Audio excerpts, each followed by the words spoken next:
Welcome back to AM Northwest. It's a healthier take on a traditional scone. Here to share a recipe for dried fruit hazelnut scones, we welcome back not just baked blogger, Chef Fabiola Donnelly. Good to see you, cutie pie. Good to see you, too. Oh, good to see you. All right, so let's talk about how we're going to make these. These are healthier. Yeah, healthier. There's still a cup of butter in them. Yeah. But, you know, it is healthier because we're Relatively speaking.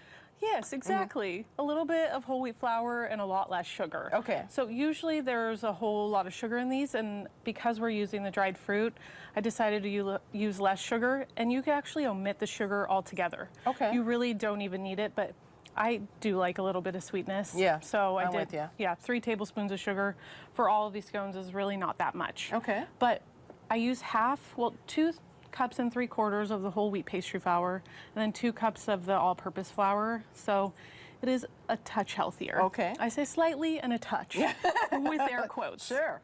So we've got the 2 cups of the AP flour. Okay. And then the whole wheat pastry flour. Pastry flour has less gluten in it, or protein, so then it creates less gluten. Gotcha. So you want me to mix that together? Yes. Okay. I love this. Isn't that cool? My mom got it for me. That's pretty cool. Yeah. Okay. And then we've got baking soda, baking powder, and salt Okay. in here, and that helps leaven. So I'll have you keep mixing, and then the 3 tablespoons of sugar. And you can even use honey if you wanted to, or just omit it, because you tasted these. These are super sweet. Yeah, they're good. Originally, I was going to do just cherry, but then I looked in my cupboard, and I had blueberries, cranberries, and cherries. So why not use them? So why not use them? That's often how my recipes kind of have been. That's the way it should be. It is. Actually, we are going to do the butter, which it's kind of funny that I have it down here. You have to keep it cold. Okay. So it's in an ice pack down there. Otherwise, you know we have a fridge. I know, and I would have forgotten that, and maybe I'm a little prepared. Like, here, let me just get this cold butter. Okay, Right? gotcha. It's even covered. Oh, look at that. It's all cubed up and everything. It's cubed up and super duper cold. You want to get it into tiny little cubes. Right. So then we're going to rub that in with our fingers. Oh, okay. And there's a towel for when you're done, so you're not going to get... you put me to work here. Yes. Okay, so just rub it in. So this is where you want to be gentle. Oh, gentle. And then I'll show you, you actually are rubbing. So you're rubbing the flour and the butter together to create these little pieces. And I'll kind of get in here and help you too. I'll get on this side. And this creates the flaky, fluffy layers in the scone. Yeah. So you just rub and rub. And as you rub, I would add both of these, because then you're mixing it all together and rubbing at the same time. By the way, for our viewers who are wondering what's going on, you've lost 20 pounds. You look fabulous. My gosh. So congratulations to you. That's great. Thank you. Thank you so much. And your husband lost weight too, huh? Yes, he did. And it's just, we've been doing lots of yoga and putting less sugar in our scones. Yeah. You know, And that's kind of, it's funny because I was a pastry chef and I went to culinary school. How do you lose weight when you're a pastry chef? It's kind of tough. And that's where actually I gained the weight. Yeah. So I gained that weight by eating cake every day in school. And I didn't realize it until after, when I saw myself. I'm like, oh my gosh. So lots of exercise and less sugar. And I'm trying to do recipes that represent our lifestyle. Yeah. And this is the perfect one because it's a balance of sweet and a little healthy. Yep, gotcha. So you've rubbed those to little pieces, so that's absolutely perfect. Okay. And dried fruit and hazelnuts that I put in there, those are healthy. Okay. So don't worry about the butter. All right, got it. Buttermilk. Okay. So good in scone recipes. And this is about 1.5 cups. And I won't make you mix this by hand.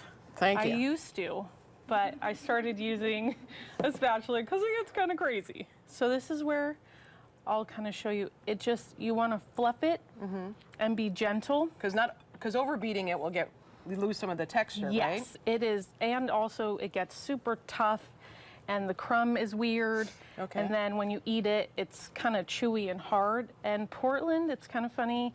You sometimes make giant messes over there. We were just talking about that. I heard about your tomato incident. I'll just fling some butter on you. Sometimes you have to add a little bit more than the recipe says. So this is clearly too dry. Yeah. So you would add a little bit more and mix it. Now you mix it with your hands. Okay. And you do get dirty. And then I'll get you to do one of them. Wow, look at that. It is a lot of dough, so it gets kind of crazy over here. And this is where you bring it together. Do you see how dry it is? Yeah. So this is where you fold and you get super messy. And hopefully... How fun is that? we have enough time to do this whole entire thing. So half of this dough gets cut and brought over here. Do you want to get messy again? All right, we just have about 40 seconds. Okay, so perfect. You bring it together into a circle and flatten it. You really don't want to overmix it, so it actually works out with 40 seconds. Okay. And then you take this, cut it in half, and cut each one in half. And then this one goes into the freezer to get it super cold again before you bake it. Oh, you freeze did it again. Perfect. Thank you you. actually brought it together more than I did. Thank you. Good Don't job. sound so surprised. Sorry. Okay, so you put it in the freezer overnight. Put it in the freezer, get it super cold, minimum 30 minutes. Okay. And then bake it at 400 degrees for about 25 minutes. About 25 minutes? Yes. Okay. Oh, yours is warmed up right in there. Oh, look at you. It's better warm. You really don't want it cold. Yeah, so, you don't want it cold. Yeah, so I warmed it up and put it in a blanket. It's super good. Thank you. We're going to put the recipe on our website, k2.com. We'll be right back with more AM Northwest. So good. Mmm. Mmm.